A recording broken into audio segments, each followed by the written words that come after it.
Hello guys, in this video I am going to show you how to convert your PDF file to an HTML on the 123apps.com website. But first I just want to mention, don't forget to subscribe to my channel, because at 10,000 subscribers I am going to show you my whole YouTube revenue statistics and growth strategy, how to make money online. So let's jump into it. First of all, open the application or the website on your device.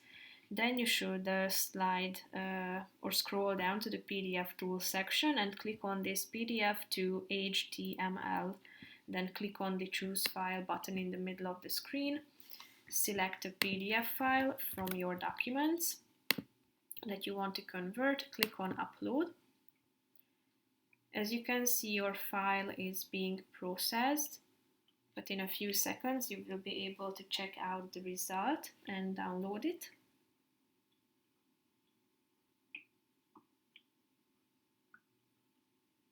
It might take a few seconds.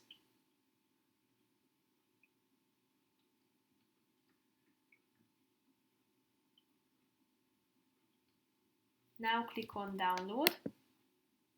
Tap on this download button or icon in the upper right corner of the screen.